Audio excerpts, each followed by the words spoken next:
Hi, everyone. Welcome. My name is Jamie Miles from the Cleveland Restoration Society. My title is Preservation Programs Associate. And today I'm going to be presenting to you a program about how preservation is sustainable. All right, to start off, I'm going to give a little bit of background about our organization. So the Cleveland Restoration Society was founded in 1972. We're headquartered in Cleveland's Midtown neighborhood at the historic Sarah Benedict House that you see there.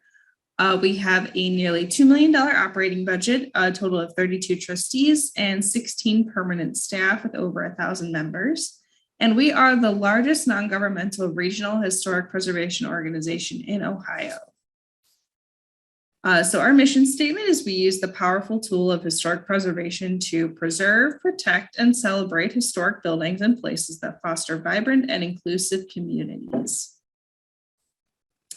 So I'd like to kick off the presentation with probably one of the best, most well-known quotes concerning preservation and sustainability. It comes from Carl Elefante, who is an architect, preservation specialist, and sustainability advocate.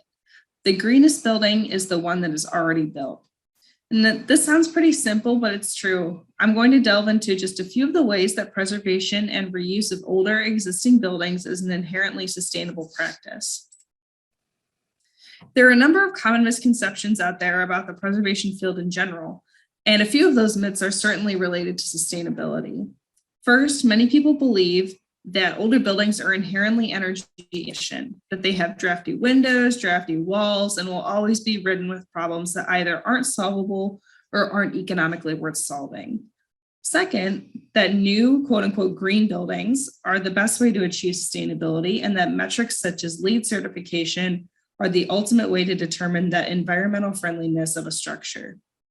It's a fairly common belief for many that new construction is going to result in a building that is better for the environment than any older building. A third related myth that revitalization of older neighborhoods is impractical for these reasons. And finally, that global climate change has no impact on the historic structures in any given community. This presentation is going to be addressing all these common misconceptions about preservation and sustainability. One of the most important concepts to discuss when it comes to the sustainability of older buildings is embodied energy. So you might be wondering, what is embodied energy? It refers to the energy used to process the materials required to construct a building and that are needed to put them into place. So when we think about it, an older building, we can consider all of the energy that went into creating it. The initial embodied energy, both direct and indirect. This would include the energy expended to produce the brick or quarry the stone that makes up the exterior walls, the shingles that make up the roof, all of the lumber that makes up the structure itself, and as well as every other component that goes into the building. And then there's the energy that's used to transport all of these materials to the site, via truck or train or ship or airplane, the greenhouse gases expended to run that machinery, and finally, the energy to assemble all of this into the building itself. This is an incredible amount of energy that goes into the production of a single structure. And this has already gone into all the existing structures in a community. So all of that energy is therefore embodied in the life of older buildings. As for embodied energy, when it comes to newer buildings, it takes 10 to 80 years of operating savings of a new green LEED certified building to recoup the negative climate change impacts of its construction. So when an old building is demolished, all of that embodied energy is destroyed along with it. Rehabilitation of an old building, on the other hand, while construction and new materials and their related energy costs are certainly still expended when you're rehabilitating a building, it uses an average of 23% less energy than new construction does. By the numbers that the science of embodied energy gives us, generally demolishing existing buildings and replacing them with new ones increase overall ecological impacts is not sustainable.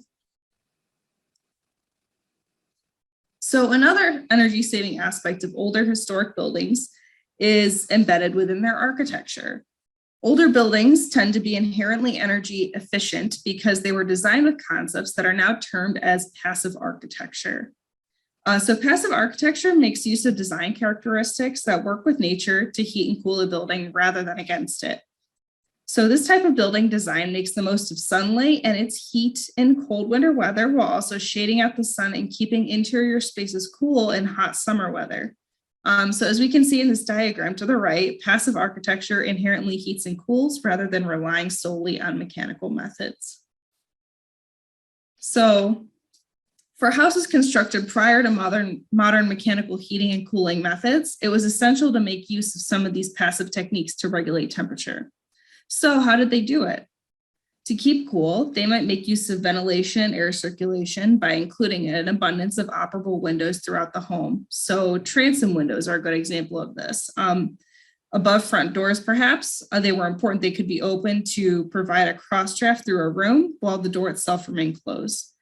Components like awnings, soffits, and overhangs might help to shade to keep rooms cool from the high summer sun, but in the winter, when the sun is lower in the sky, allow it to enter in warm interior spaces. Porches can serve the same function, along with allowing windows to be open for a cross draft while providing a buffer to keep rain out. Deciduous landscaping, while not an architectural component, could be another method used to shade a house in the summer while allowing the sun to hit and warm it in the wintertime. Some older homes also utilize principles of thermal mass by way of heavier, thicker insulated materials like real brick or stone to absorb heat or cold and maintain a desired temperature for a longer period of time. All of these architectural characteristics present in older buildings, if they're maintained, they continue to boost their energy efficiency to this day. In fact, a study done in New York City showed that the least energy used per square foot was found in buildings constructed more than 70 years ago, no doubt a result of some of those passive architecture characteristics inherent in older buildings. For multifamily properties, a structure built since 1980 used nearly 13% more energy per square foot than did an apartment building built prior to 1920. And today, passive architecture techniques have become popular once again, and energy efficiency has improved for buildings constructed over the last 30 years. Still, an office tower built between 1980 and 2000 uses 33% more energy per square foot than one built nearly a century ago. Outside of wasted energy impacts, demolition also contributes a tremendous amount of waste. Demolition debris accounts for nearly 40% of current landfill volumes. And according to a study completed in Raleigh, North Carolina, demolition of one modestly sized house in a historic district generates 62.5 tons of landfill waste. This is the same amount of waste a single person would generate in 79.5 years. When demolition energy costs are added to wasted embodied energy, this is equivalent to throwing away over 15,000 gallons of gasoline. So to place the prevented landfill waste and energy savings of reusing a building into perspective, we could compare it to plastic bag waste, for example. Getting rid of all the plastic bags in California for a year reduces impact on landfills by 123,000 tons, while reusing rather than raising only 49 50,000 square foot warehouses reduces impact on landfills by 122,500 tons. This is nearly the same amount as eliminating all those plastic bags.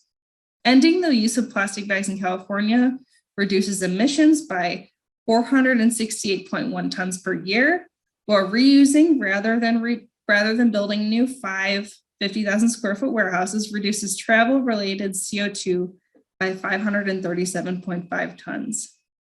And I know that's a lot of numbers, but it's pretty clear that while green rhetoric is often focused on smaller consumer choices, such as plastic bag use, it's clear that huge participation in changes such as these can have a significant impact, while just a few adaptive reuse projects as an alternative to demolition can have an even greater environmental impact. And there are already mechanisms and tools in place to facilitate the huge impact that building reuse can have. So just a couple of these are the federal and state historic tax credit programs.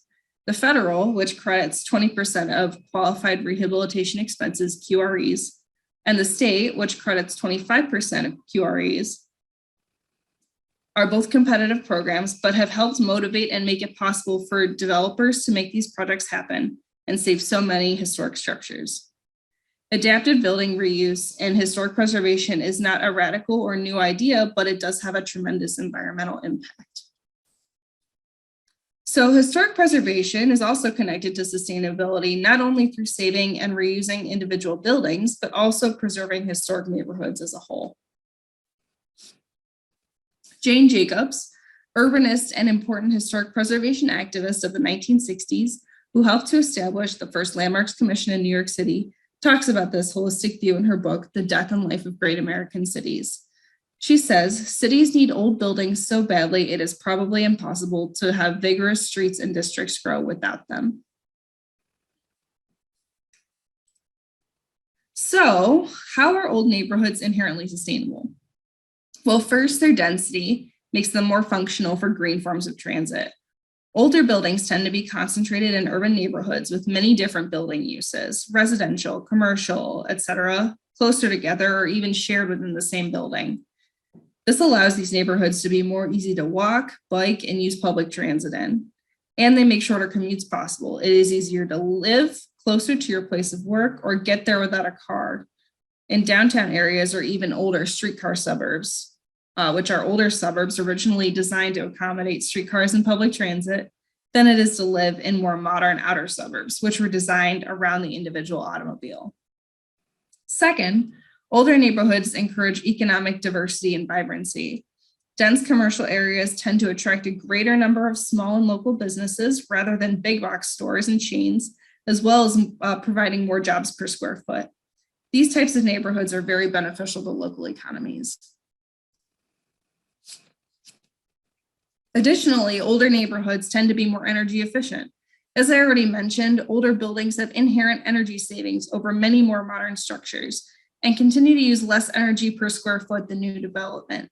And finally, older neighborhoods, which tend to have mixed age buildings, perhaps some from the 19th century, from the 1910s and 20s, and a few from the 30s or 40s, which were designed before car culture reached its peak, tend to encourage any new development to match this more sustainable, mixed use, and dense design. And as I mentioned, one of the major sustainable benefits of older neighborhoods is their walkability and bikeability. So these neighborhoods, which were designed and built before so much of our transit began to evolve around the personal car, were built on a more human scale. They give people the ability and the option to exist with a car-free routine, and as a result, lower emissions and pollution from greenhouse gases. The importance of historic preservation and urbanism as an alternative to suburban sprawl as a sustainable practice is easy to see in this example. Older neighborhoods are denser, have mixed uses, and have mixed age buildings. Overall, a sustainable and vibrant neighborhood, which we see to the right there. Many modern commercial areas that were built up in the last 25 years tend to be more like we see on the left, designed around cars, more parking lots than structures themselves, and businesses that are largely national chains rather than locally owned. It's difficult to get around an area like this on foot. This sort of development is not amenable to sustainable practices. So you might be thinking, well, I'm not an architect or a developer or an urban planner. How is this relevant to me, and how can I apply these principles to my own life? Well, chances are, especially if you live in Cleveland, you're probably a homeowner of an older house. There are many things that you can do to make your own home more efficient and sustainable. You've probably heard of the 3 R's: reduce, reuse, recycle. Those 3 tenets also apply to the work you do on your home. First, you want to consider repair before assuming that you need to replace a feature of your house. Wood windows are a great example. So maybe, are the cords broken, or is it just a pane of glass, or does it just need to be reglazed? It might be possible and cheaper to just fix it instead of buying a brand new one. You also want to think about reducing construction waste. We already talked about how much construction waste enters landfills each year. Could you think about ways to perhaps recycle what you need to discard? Or maybe you could make use of an architectural salvage shop, or get creative and find an alternate use for old wood or hardware that you would otherwise throw away. When it comes to doing work on your house, you really want to think about prioritizing the work. Number one should always be projects that will keep the exterior envelope of the home sealed, which will not only keep your home dry and stable, but also energy efficient. This will include things like roofing, waterproofing, structural repairs, painting, insulation, repointing, or repairing windows. Second, to prioritize would then be mechanicals like heating, air conditioning, or electricity, and keeping those up to date. Finally, you can then consider those wish list items like kitchen or bathroom remodeling, because your fancy new kitchen cabinets and counters aren't really going to last when your ceiling is falling in from water intrusion. Illustrating the importance of sealing the exterior envelope, like we see here, is one of the most important house projects you could take on to make your home more energy efficient. And one of those is insulating the attic area. While many people believe that they're losing heat through their old windows and doors because you can feel the draft, when you put your hand up to it, it's shown that you're more likely losing far more through your roof and other poorly insulated areas of your home. Taking on a project like insulation and incorporating things like drapes on your windows will have a far greater impact on your home's energy efficiency than replacing your home's original windows. And speaking of original windows, wood windows are a particularly special part of an older home and should be preserved if at all possible. In fact, old wood windows are meant to be repaired. So as we can see here, wood windows made before 1940 are likely to be made from old growth wood, which is denser, more durable, and rot resistant than those made today.